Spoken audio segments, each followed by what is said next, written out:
2021 in A Year Gardening. Now, I've got a lot to go through in a shortened show today, but I'm finally getting the top render on the stream. I've got all the materials now, and what I'm doing is I'm putting a 15mm cement based render, so it's actually a 1-to-1 mix of sand and cement. So you've got 1 part of cement to half a part of builder's sand and half a part of sharp sand, and that is forming the base on here, and that is mixed with an animal friendly waterproofing agent. Once I have got the cement mixture dry, then I'm also covering it with another waterproofing agent and a frostproofer so that it doesn't get affected by the cold weather. I'll run you through some of the progress on this later in the show. We're also going to be moving a couple of things around in the garden today, and I'll show you the work that I ended up doing on the woodland border. Got a couple of new projects in line as well, which are going to be taking place over the autumn and the spring. I'll probably leave winter alone, but it's very, very exciting. So the first thing I will go and do is I'll show you the work that I've done on the woodland border.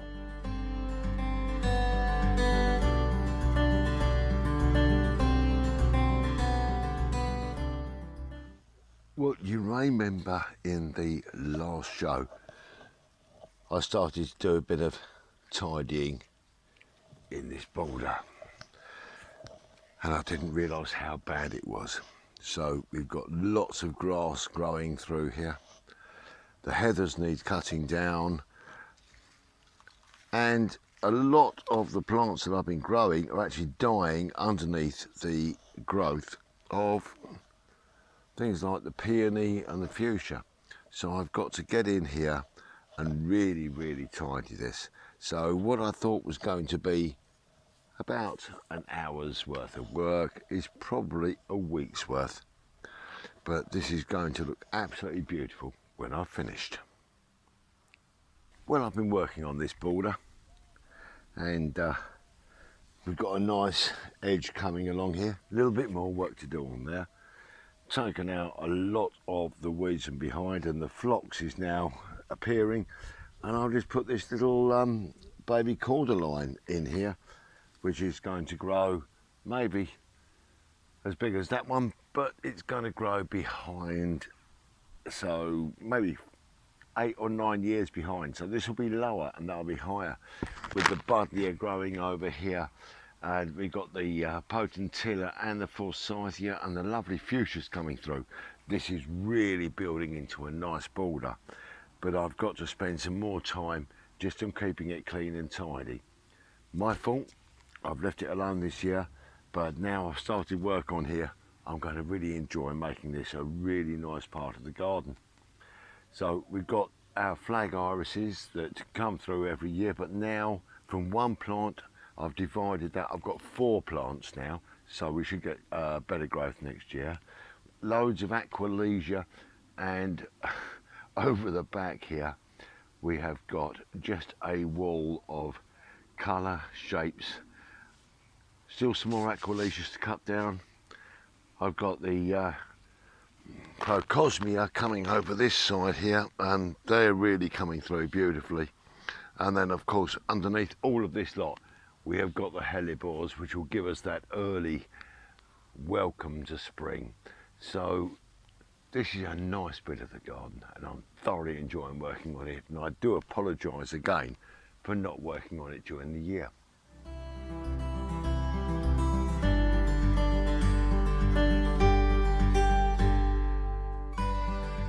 Well, I've finally started to build the wall at the header of the stream, and so what I've done is I've just mortared these few blocks together here, but in the top I've made a couple of small indentations in the mortar by keeping the blocks apart, and when that's dried out nicely I'm going to put some compost in there and grow some rather pleasant little plants in there.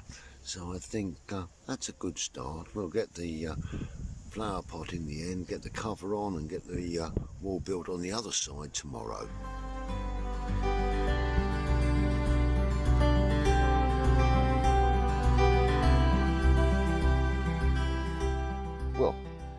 before I start work on the rendering that runs underneath the bridge, I thought now would be a really good time to give this some timber treatment so none of the stain will spill onto the new render that goes in there. So I'm going to crack on with that and I'll show you what it looks like afterwards. Well, there we have some preservative on the bridge, and I'm just going to wait for that to dry and then crack on with the next bit of the render on the stream.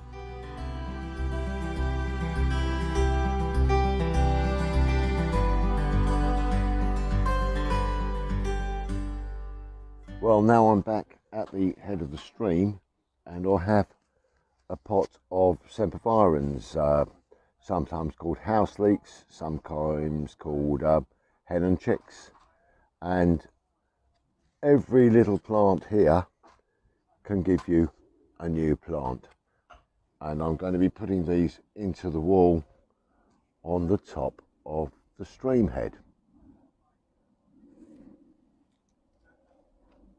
What I'm going to be doing is I'm going to be making just a little hole in the compost,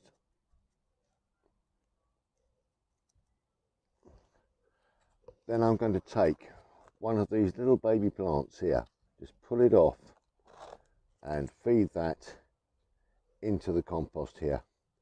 This will grow to a new plant, and I'm going to do another one on the other side here, and these will spread and grow over the next couple of years. We'll just take one of these out of here and we'll pop that down inside the wall here. You know what, we might even put a third one in there, just right at the front here, make a nice little hole, and we'll take another one of these plants out here and pop that in at the front. And I'll do that in the other hole over the other side here as well. And these will spread and grow and they'll give us a nice cover over the top of the wall.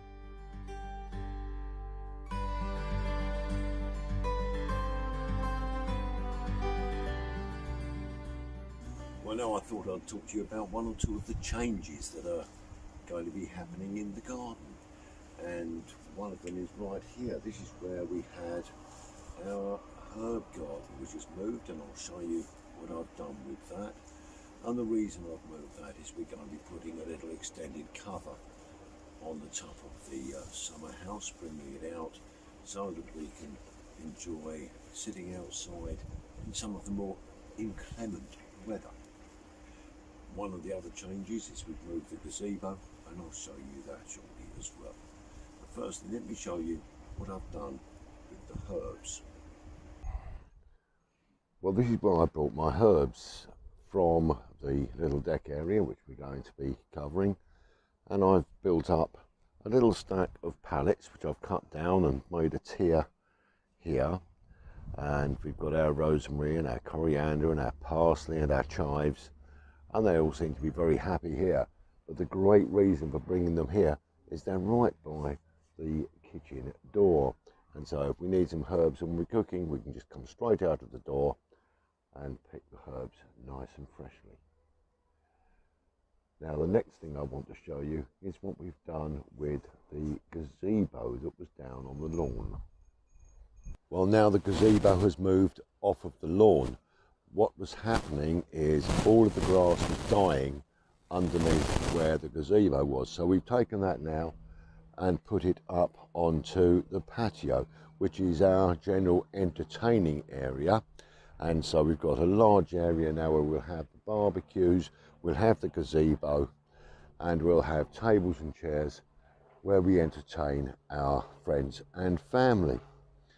And what I'm going to do is I'm going to enlarge the border where the gazebo was. So let me show you that now. Well, this is the area where we did have the gazebo, and as you can see, the grass is very, very damaged. And rather than replace the grass, I'm going to enlarge the borders here and join them together, but I'm going to put a couple of chairs back into this area so that we can sit down, enjoy the stream and enjoy the flowers from sitting surrounded by plants. So that's a little job for next spring, and I may well start over the next month or so to dig this new border out and think about the planting for that. So quite a lot to get done in this area. Also, whilst I'm talking about digging, the rose garden, far too many plants coming through in there now, so I'm going to thin that out, take out some of the self-seeding plants and move some of the geraniums, and a couple of those geraniums will probably end up in this border here. And I'm going to be ordering now a lot of my spring and early summer bulbs, and I'm going to be underplanting the rhododendron with a fair nice mix. I think I'll probably get some alliums and some crocuses, maybe some dwarf daffodils, this sort of thing, just to give us a nice bit of colour. And I'm thinking of putting some snowdrops around the edge as well. Now, if you're going to be growing snowdrops, the best thing to do is to buy those in the green. So you get a little pot at the garden centre with the green growth on them. You can plant them as a dried bulb, but they're going to take a very, very long time to come to flower. And so I'm just going to get some at the garden centre next spring and plant those in the green in the ground, and then we'll be able to enjoy flowers on those for the coming years. So that's a general plan for what we're going to be doing down here. Well, this is the section of garden that we have filled with beautiful flowers like these cosmos, and what a lovely scent they have. But this area of the garden looked very different, and last year Julie was taking some photographs of me while I was doing some filming, and I thought one of the photographs she took, I can show you the comparison to where we are now and the amount of grass that we've lost and the increased borders with flowers for our bees and our pollinators. Going to make such a great difference to this garden.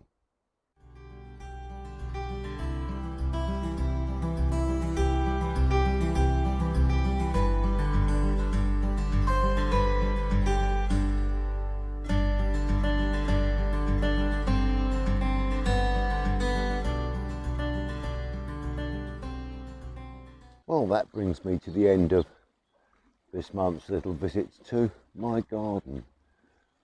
Suffice to say, now is the time to start planning your spring bulbs and your autumn clean up of your beds and preparing for the darker evenings, which are already coming now.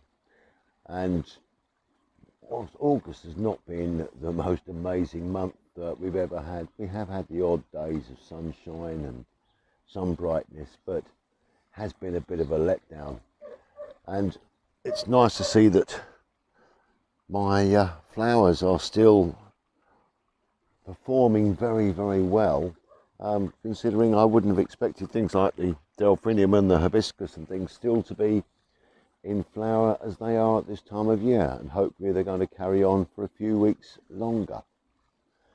Now today I've just shown you a little bit of work on the stream here and some of the work on the woodland border, and explained the plans for extending the woodland border to join in with the top border, and I think the theme will carry on very, very well.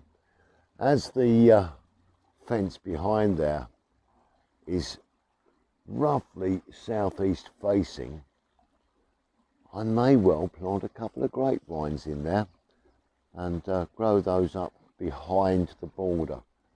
And we'll have to see how that goes.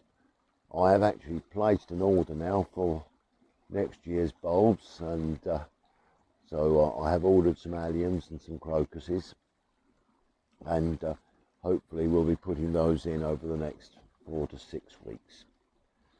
So that's it for today's show, and I'd like to thank you once again for joining me and being with us. And remember, if you want to keep in touch, just hit that subscribe button on YouTube. Your journey with me will be greatly appreciated. Well, it just leaves me to say thank you very much.